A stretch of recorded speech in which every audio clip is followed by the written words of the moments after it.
Yanga wametoka kupata sare tasa dhidi ya TRA United kwenye mchezo wa kirafiki ambao umepigwa hii leo. Kwangu mimi nafikiri huenda ikawa ni sare ambayo kiufundi ikawa na faida zaidi pengine kuliko vile ambavyo watu wanaweza kujaribu kuichukulia. Kwa nini nasema hivi? Naomba nieleweke vizuri. Kiufundi Young Africans bado wamekuwa na changamoto ya kimuunganiko.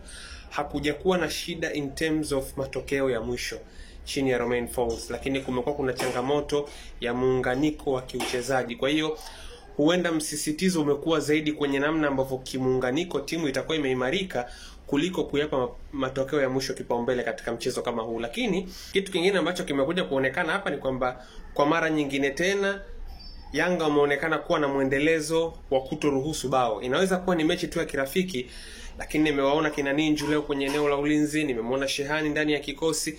Kumekuwa kuna mzunguko mkubwa kwa sababu kuna wachezaji wengi wamekuwa kwenye majukumu ya timu ya taifa, lakini bado timu imeweza kumaintain muendelezo wa kutoruhusu bao kama ambavyo tumewaona kwenye michezo ya kiushindani yote mpaka sasa hivi chini ya Romain Folz. Kwa mtazamo wangu, sare hii inaweza nyingine ikawa imewaandaa zaidi kiufundi kuja kutoa performance bora zaidi ambazo zitaweza kuambatana na matokeo ambayo kwa kiasi kikubwa sana imekuwa sio changamoto ya Romain Folz kwenye kikosi chao msimu huu.